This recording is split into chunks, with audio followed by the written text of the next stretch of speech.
The shadow অডিওগ্রাম চ্যানেলে সকল শ্রোতাবন্ধুদের স্বাগত।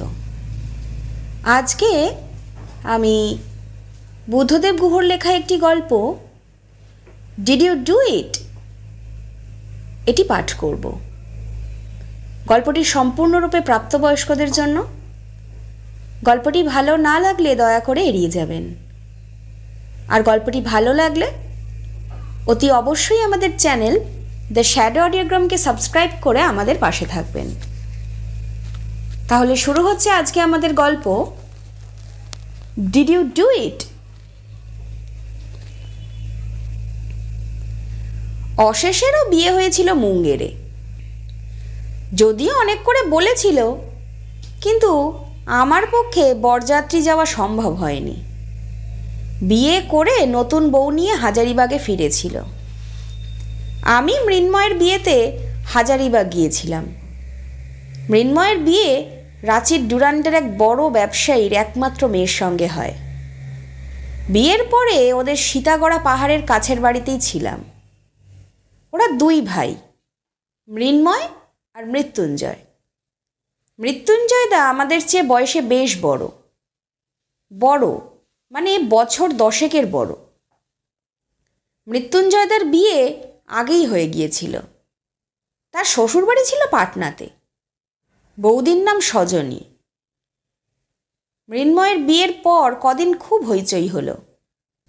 বৌভাত হলো ওদের বাড়ির হাতাতে, মস্ত বড় হাতা। তার মধ্যে অনেক ইউক্যালিপটাস গাছ, খুব ভালো ল্যাংড়া আমের গাছ, আরও অনেক ফুল ফলের গাছ ছিল। সেই হাতাতেই শামিয়ানা টাঙিয়ে বৌভাত হলো। সেই শামিয়ানা আমাদের কলকাতা শামিয়ানার মতো নয়, খুব মোটা কাপড়ের শামিয়ানা, যেমন দিল্লিতে ও উত্তর ভারতে দেখা যায়। তাঁবুও বানানো হয়েছিল। এক তাঁবুতে খাওয়া, অন্য তাঁবুতে পানীয়ের বন্দোবস্ত হয়েছিল। অনেক লোক এসেছিল। খুব ধুমধাম করে বৌভাত হলো। অনেক দিন পরে হাজারিবাগ গিয়েছিলাম, তাই ঠিক করলাম কটা দিন থেকেই আসব। ছেলেবেলার একটা সময় আমার কেটেছে হাজারিবাগে। হাজারিবাগের সেন্ট জেভিয়ার স্কুলে পড়তাম, হস্টেলেই থাকতাম। মৃন্ময়ও পড়তো আমার সঙ্গে, তবে ও ওদের নিজের বাড়িতেই থাকতো। হাজারিবাগকে ঘিরে অনেক স্মৃতি ছিল। শেষ কৈশোর এবং প্রথম যৌবনের সেই সব দামাল দিনের স্মৃতি। অঘ্রাণ মাস, মিষ্টি মিষ্টি ঠান্ডা পড়েছে। একদিন নতুন বউকে নিয়ে হাজারিবাগ ন্যাশনাল পার্কে যাওয়া হলো। পার্কের মধ্যে গ্রীষ্মকালেই ঠান্ডা থাকে, অঘ্রাণ মাসে তো ঠান্ডাই ছিল। একটা বাস ভাড়া করে ন্যাশনাল পার্কে যাওয়া হয়েছিল সকলে মিলে। বাসে অনেক গান, অনেক পুরনো কথা, অনেক হাসি। খুবই আনন্দের সঙ্গে আমরা ন্যাশনাল পার্ক ঘুরে এলাম। মৃন্ময় তখন কলকাতাতে চাকরি করে, সিএসসিতে। ও রাঁচিতে একটা ভালো চাকরি খুঁজছিল অনেক দিন ধরেই, কারণ হাজারিবাগের কাছেই এক গ্রামে ওদের অনেক জমি জমা ছিল। তার দেখাশোনা কলকাতাতে থাকলে সম্ভব ছিল না। ও ইলেকট্রিক্যাল ইঞ্জিনিয়ার।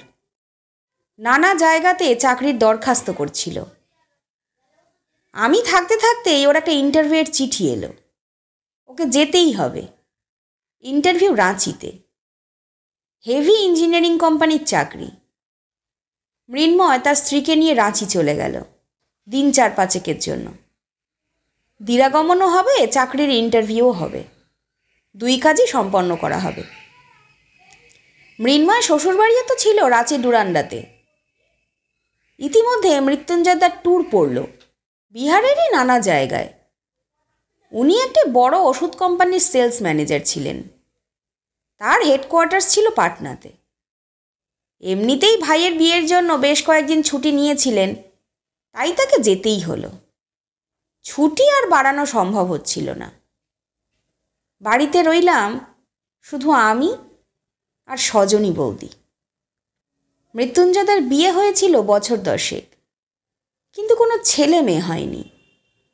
কেন হয়নি সেটা আমার জানার কথা নয়। সেই না হওয়ার দোষে কে দোষী, মৃত্যুঞ্জয়দা না সজনী বৌদি, তাও আমার জানার কথা ছিল না। সজনী বৌদিকে আমার খুবই ভালো লাগতো। মৃত্যুঞ্জয়দার বিয়ের সময়ও আমি রাঁচিতে বরযাত্রী গেছিলাম এবং বিয়ের রাত্রিরেই সজনী বৌদিকে দেখে মুগ্ধ হয়েছিলাম আমি। কালোর মধ্যে মিষ্টি চেহারা, বেশ ভালো গান গাইতে পারেন, রবীন্দ্রসঙ্গীত, রজনীকান্ত, অতুল প্রসাদ। তার চেয়ে বড় কথা, গান খুব ভালোবাসতেন উনি। মৃত্যুঞ্জয়দা বললেন, খুব ভালো হয়েছে, তুই এখন রয়েছিস, তুই সজনী দেখাশোনা কর, আমি ফিরে আসব দিন সাতেকের মধ্যেই, কিন্তু আমার না গেলেই চলবে না রে। মৃন্ময় ফিরলে তবে তুই যেতে পারিস।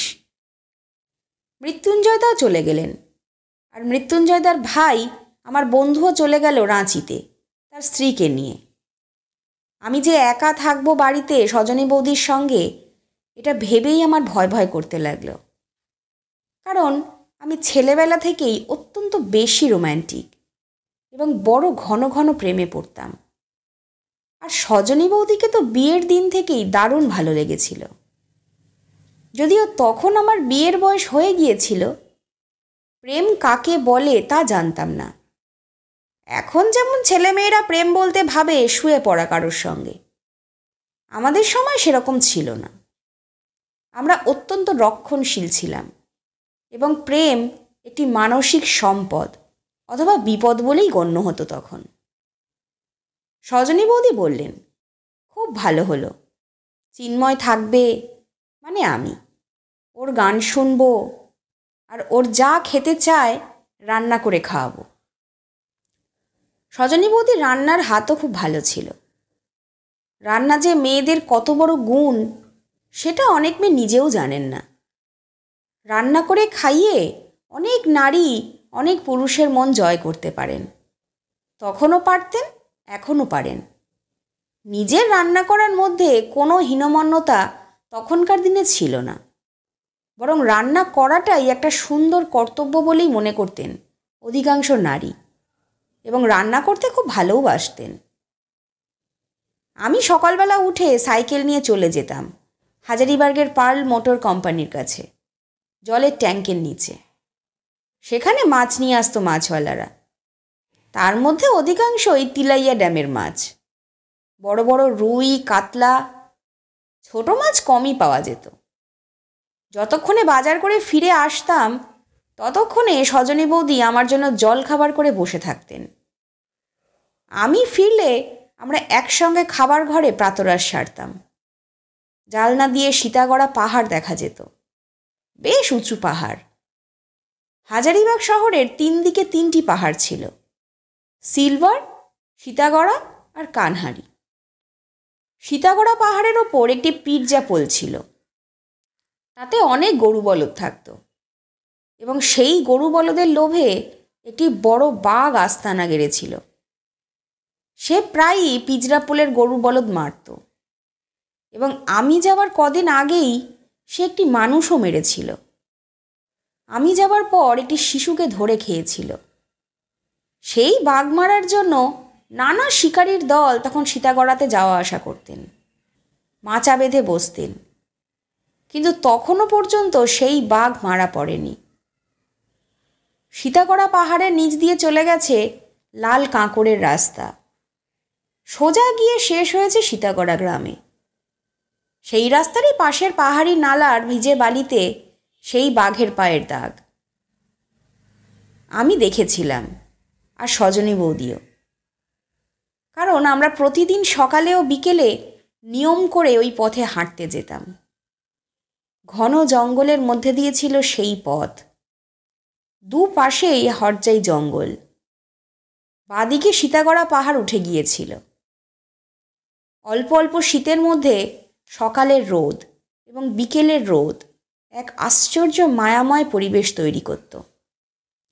নানান পাখির ডাক এবং তাদের কলকলালি বিশেষ করে সন্ধ্যের আগে আমাদের বড় মুগ্ধ করত। সকালে হেঁটে ফিরে এসে যেতাম মাছ কিনতে, আর সন্ধে নামার আগেই বিকেলের হাঁটা সেরে বাড়িতে ফিরে আসতাম।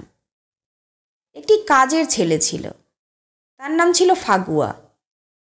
তার বাড়ি ছিল সীতাগড়া গ্রামে। সে আসতো সকাল 8টা নাগাদ আর চলে যেত রাত 8টা নাগাদ। বাড়ি ফেরার সময় সে খুব ভয়ে ভয়ে যেত, কারণ সেই রাস্তার দুপাশেই ছিল সীতাগড়ার বাঘের আস্তানা। ওর টর্চ ছিল না। সজনী বৌদির কাছ থেকে একটা লণ্ঠন চেয়ে নিয়ে হাতে দোলাতে দোলাতে সে চলে যেত গ্রামে। গ্রামাঞ্চলের মানুষ চিরদিনই ঈশ্বর বিশ্বাসী এবং শত বিপদ আপদের মধ্যেও তাদের সেই বিশ্বাসে কোনো চিড় ধরত না এবং ঈশ্বরের ভরসাতেই তারা বেঁচে থাকত এবং নানান বিপজ্জনক কাজও করত। ফাগুয়ার জন্য আমাদের চিন্তা থাকত, কিন্তু যখন পরের দিন সকালবেলায় হাসি মুখে সে আবার এসে হাজির হতো, তখন তাকে দেখে আমরা খুবই আনন্দিত হতাম, এই ভেবে যে যাক, অন্তত কাল রাত্রিরে সে বাঘের হাত থেকে বেঁচেছে। সজনী বৌদি চান করে উঠে রান্নাঘরে গিয়ে বসতেন। রান্নাঘরের লাগোয়া ছিল খাবার ঘর। রান্নাঘরের লাগোয়া একটি বারান্দা ছিল, খোলা বারান্দা। সেই বারান্দায় একটা কোলাপসিবল গেট ছিল, দিনের বেলা খোলাই থাকতো। সেই বারান্দা দিয়ে বহু দূর অবধি দেখা যেত। দূরের পথ দিয়ে ট্রাক বা বাস যেত। বেশিরভাগই গেরুয়া রঙা টাঁড় জমি, লাল ধুলোয় ভরা। মাঝে মাঝে পুটুস আর লিটপিটিয়ার জঙ্গল। নানা বনজ গন্ধ ভেসে আসতো হাওয়াতে, আর যখন হাওয়া থাকতো না তখন সেই গন্ধ থম মেরে থাকতো। মৃত্যুঞ্জয়দা চলে যাবার পরদিনই সজনী বৌদি বললেন, গান গাও। আমার ঘরের বিছানার ডান দিকের তাকে গীতবিতান আছে, নিয়ে এসো। তুমি গান গাও, আমি তোমার গান শুনতে শুনতে রান্না করি। আগেই বলেছি, সজনী বৌদি রান্নার হাত ছিল অপূর্ব। এমন ভালো অমলেট বানাতেন যে কি বলবো। সেই অমলেটের সঙ্গে একমাত্র তুলনীয় আমাদের টেনিস খেলার ক্যালকাটা সাউথ ক্লাবের আব্দুল বিয়ারার অমলেট। ডিম ভেঙে তার মধ্যে কাঁচা দুধ দিয়ে অনেকক্ষণ ধরে ফেটানোর পর পেঁয়াজ কুচি, কাঁচা লঙ্কা কুচি, ধনেপাতা ইত্যাদি দিয়ে সেই অমলেট বানাতেন, সঙ্গে মুচমুচে টোস্ট। কোনোদিন পাটনা থেকে আনানো শিরমাল, তার সঙ্গে রাতের বানানো কাবাব, বেঙ্গল সুইটসের মিষ্টি, রাবড়ি, খাওয়া দাওয়ার কোনো কমতি ছিল না। আর তার চেয়েও বড় কথা ছিল সজনী বৌদির সান্নিধ্য। কোনোদিন চান করে উঠে খোলা চুল পিঠময় ছড়িয়ে দিতেন। তারপর রাঁধতে বসতেন সজনী বৌদি। কোনোদিনও বা খোপা করতেন, বিনুনি করতেন না। কিন্তু আমি খুব পছন্দ করতাম সজনী বৌদির বিনুনি করা চেহারাটি। তাই আমার অনুরোধে তিনি মাঝে মাঝে বেনিও বাঁধতেন। বাগান থেকে আমি ফুল নিয়ে আসতাম তুলে, এনে বলতাম, আপনার চুলে একটু গুজুন। চুলে ফুল দিলে মেয়েদের মুখের চেহারাটাই পাল্টে যায়। সজনী বৌদি টিপ পরতেন না। আমি বলতাম, টিপ না পরলে অমন সুন্দর কপালটা যেন কেমন ফাঁকা ফাঁকা লাগে। আমি একদিন বড় মসজিদের পাশের বাজার থেকে নানা রঙের টিপ নিয়ে এলাম সজনী বৌদির জন্য। এনে বললাম, শাড়ির সঙ্গে ম্যাচ করে টিপ পরবেন বৌদি। বৌদি হেসে বলতেন, এত শখ যদি তোমার দাদার থাকতো, সে তো আমার মুখের দিকে ভালো করে তাকাইনি কোনো দিন। আমি বলতাম, আপনি তাই ভাবেন, দাদা আপনাকে ভীষণই ভালোবাসেন। কপট গাম্ভীর্যের সঙ্গে বৌদি বলতেন, তাই বুঝি? তুমি কত বোঝো, ভালোবাসার তুমি কি বোঝো? আমি বলতাম, ভালোবাসার হয়তো আমি কিছু বুঝি না, কিন্তু ভালো লাগাই তো ভালোবাসা। ভালো লাগা তীব্রতর হলেই তো তা ভালোবাসায় গড়িয়ে যায়। আপনিই বোধহয় ভালো করে দাদার দিকে তাকাননি, খোঁজেননি আপনার জন্য তার ভালোবাসা আছে কি নেই। সজনী বৌদি বলতেন, কি জানি, সেই জানে তার মনের কথা। চান করে ওঠার পর তার গায়ের সাবানের গন্ধ, পারফিউমের গন্ধ ম ম করত, চারিদিকে ফুলের গন্ধের সঙ্গে। বৌদি বলতেন, তুমি যাকে বিয়ে করবে সে খুব ভাগ্যবতী। আমি বলতাম, সে পোড়া কপালি, নইলে আমাকে বিয়ে করতে যাবে কেন? আমার না আছে রূপ, না আছে গুণ, না বড় চাকরি করি, আমাকে কোনো মেয়ে কেন বিয়ে করবে? বৌদি হাসতেন আর বলতেন, করবে করবে, বিয়ের ফুল যখন ফুটবে তখন ঠিকই করবে। আমি খুবই বুঝতে পারতাম যে বৌদির মনের এক কোণে আমার জন্য এক বিশেষ ভালোবাসা আছে। কী কারণে আমি জানি না, কিন্তু বৌদি যে আমাকে বিশেষ পছন্দ করতেন তা তাদের বিয়ের পরপরই আমি বুঝতে পেরেছিলাম। এবং মৃন্ময়ের বিয়েতে বরযাত্রী আসার পিছনে একটা বিশেষ কারণও ছিল। ইচ্ছে ছিল কয়েকদিন সজনী বৌদির সান্নিধ্যে কাটিয়ে যাব হাজারিবাগে। বৌদি যখন আমার দিকে তাকাতেন, তার চোখের মধ্যে কি যেন এক আকুতি দেখতে পেতাম।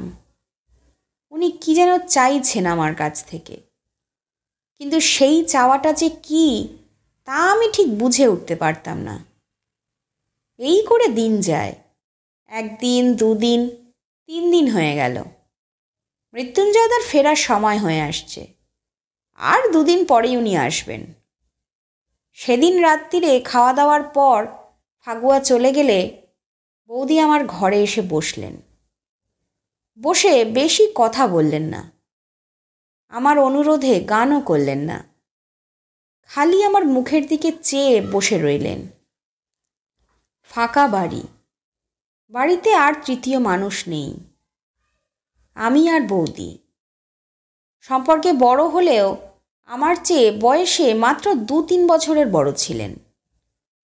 সেদিন একটা খড়কে ডুরে শাড়ি পরেছেন, খয়েরি আর সাদা ডুরে শাড়ি, একটা খয়েরি রঙা ব্লাউজ, খয়েরি রঙা একগুচ্ছ ফুল গুজেছেন চুলে, গলায় একটি টোপাস অথবা অ্যামেথিস্ট পাথরের মালা, চোখে কাজল, কপালে আমার দেওয়া টিপ, একটি লো কাট ব্লাউজ পরেছেন।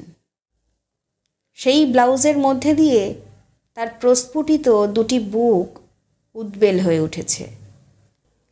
বৌদির দিকে তাকিয়ে আমার দারুণ ভালো লেগে গেল। সীতাগড়া পাহাড়তলির নিচের আলো আধারি ভরা রহস্যময় প্রান্তরে ঝাঁকি দিয়ে 2টি টিটি পাখি ডেকে বেড়াচ্ছিল। Did you do it, did you do it বলতে বলতে।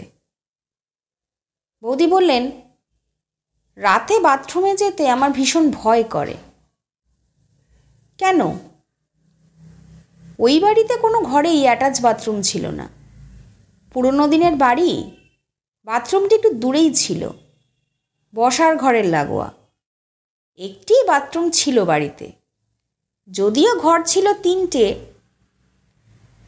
বৌদির ঘর থেকে সেই বাথরুমে যেতে হলে একটা খোলা বারান্দা দিয়ে যেতে হতো। যদিও বারান্দায় কোলাপসিবল গেট ছিল, কিন্তু বারান্দার পরেই বাংলোর হাতা, ঝুপড়ি ঝুপড়ি গাছ, ঝিকমিক করতো তারা, চাঁদ থাকলে চাঁদ। ওই পথটি পেরিয়ে কোলাপসিবল গেটটি পার হয়ে পৌঁছতে হতো বাথরুমে। আমি বললাম, কেন, ভয় করে কেন বৌদি? তিনি বললেন, তুমি জানো না এ বাড়িতে ভূত আছে? সত্যি, এর আগেও তো কতবার থেকেছি এই বাড়িতে, কেউ তো সত্যি এর আগেও তো কতবার থেকেছি এই বাড়িতে, কেউ তো ভূতের কথা বলেনি। আমি কি সেই ভূত? বৌদি হেসে বললেন, তুমি ভূত হলে তো ভালোই হতো, সে ভূতকে আমার ভয় পাওয়ার কি ছিল? কিন্তু এ ভূত সে ভূত নয়, এ ভূত কথা কয় না, ছায়া ফেলে হাঁটে, তাকে দেখা যায় না, তার গায়ের গন্ধ পাওয়া যায়। অতটুকু রাস্তা পেরিয়ে বাথরুমে যেতেই আমার প্রচণ্ড ভয় করে। তুমি কি আমার ঘরে শোবে আজ রাতে? আমি বৌদির প্রশ্ন শুনে স্তম্ভিত হয়ে গেলাম। এই নয় যে আমি সেই প্রস্তাবে প্রচণ্ড পুলকিত হইনি, কিন্তু আমার সংস্কার, আমার ন্যায় অন্যায় বোধ, আমার বিবেক এবং মৃত্যুঞ্জয়দার প্রতি আমার কৃতজ্ঞতা সব মিলেমিশে আমি উত্তরে কি বলবো বৌদিকে বুঝতে পারলাম না। তখনকার দিনে কৃতজ্ঞ করার জন্য কোনো মানুষকে বিশেষ কিছু করতে হতো না, সম্পর্কের গুণেই সেই কৃতজ্ঞতার জন্ম হতো। যেহেতু মৃত্যুঞ্জয় দা আমার ছোটবেলার বন্ধুর দাদা এবং বয়সের ব্যবধান বেশ বেশি, প্রায় 10 বছরের মতোই, সে কারণেই মৃত্যুঞ্জয় দা আমার শ্রদ্ধার পাত্র ছিলেন। আমি কৃতজ্ঞ ছিলাম তাদের বাড়ির প্রত্যেকের কাছ থেকে যে স্নেহ ভালোবাসা আমি পেয়েছি তার জন্য। যখন আমি হাজারিবাগ সেন্ট জেভিয়ার স্কুলে পড়তাম এবং হস্টেলে থাকতাম, তখন প্রত্যেক ছুটির দিনেই আমাকে মৃত্যুঞ্জয়দাই সাইকেলে করে এসে সাইকেলের ক্যারিয়ারে বসিয়ে তাদের বাড়িতে নিয়ে যেতেন। তখন মৃত্যুঞ্জয়দা ও মৃন্ময়ের মা মানে মাসিমা বেঁচে ছিলেন। আমাকে তারা সকলে মিলে খুব আদর যত্ন করতেন।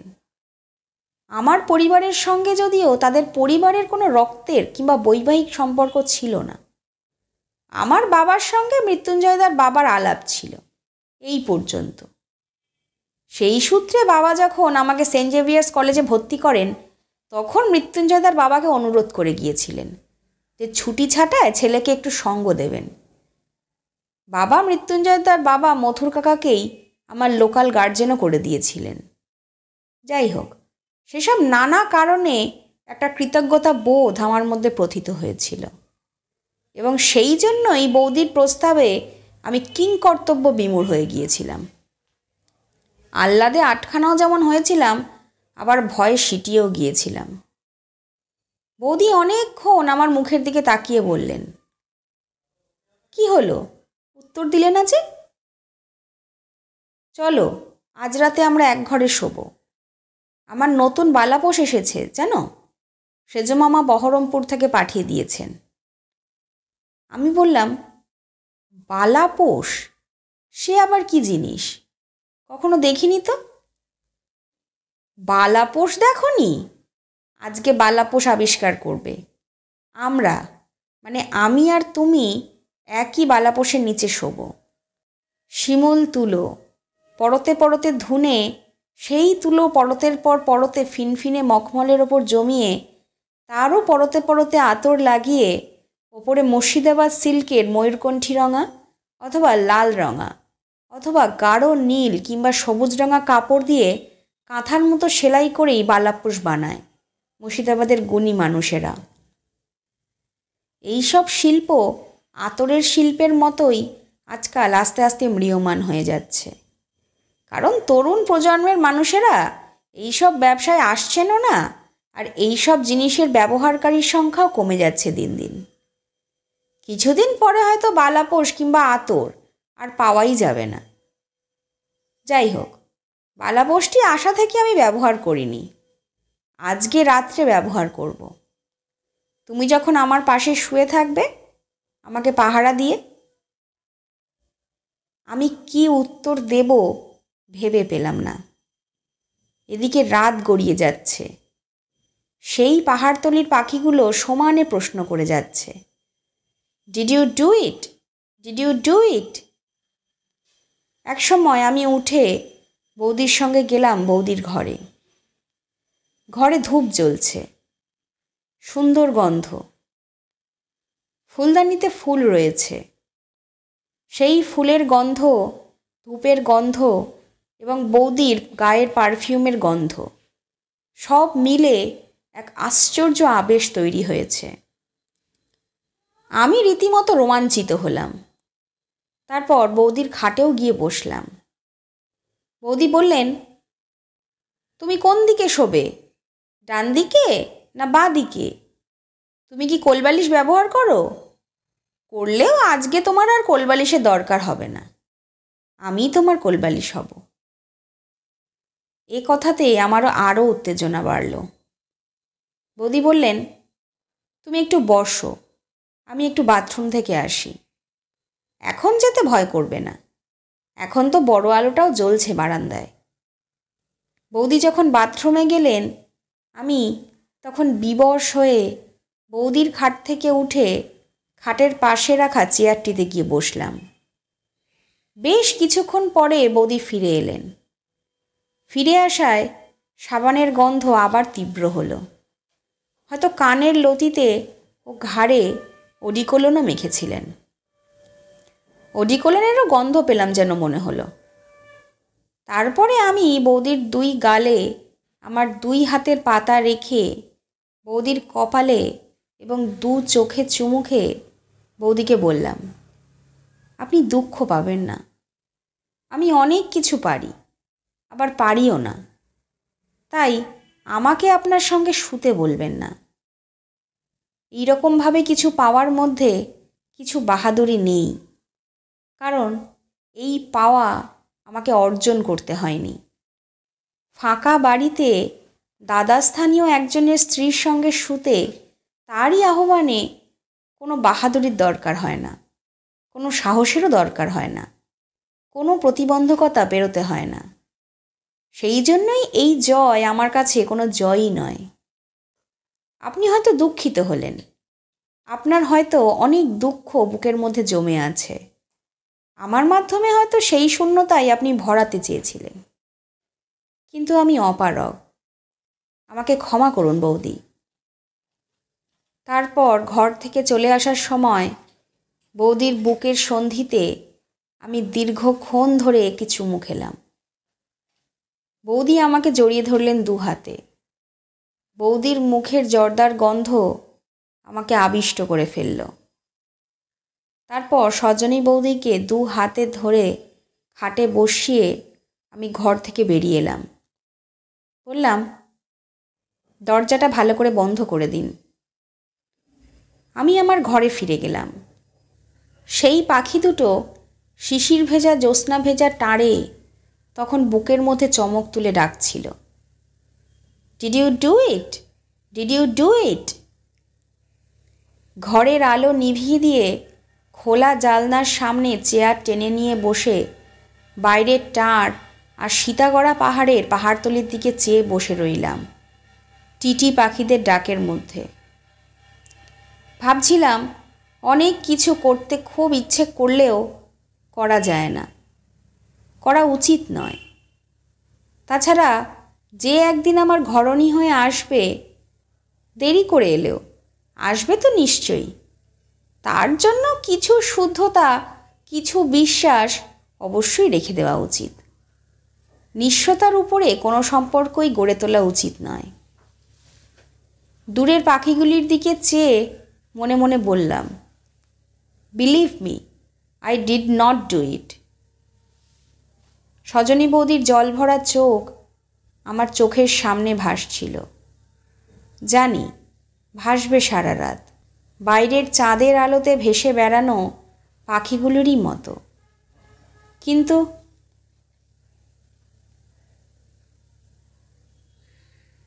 শুনছিলেন বুদ্ধদেব গুহর লেখা গল্প ডিড ইউ ডু ইট। গল্পটি ভালো লাগলে অতি অবশ্যই আমাদের চ্যানেল দ্য শ্যাডো অডিওগ্রামকে সাবস্ক্রাইব করে আমাদের পাশে থাকবেন। আপনাদের জানা কোনো গল্প বা অভিজ্ঞতার কথা ডেসক্রিপশন বক্সে থাকা মেল আইডিতে পাঠাতে পারেন। আমরা সেই গল্প পাঠ করব আমাদের চ্যানেলে। সুস্থ থাকবেন, ভালো থাকবেন। নমস্কার।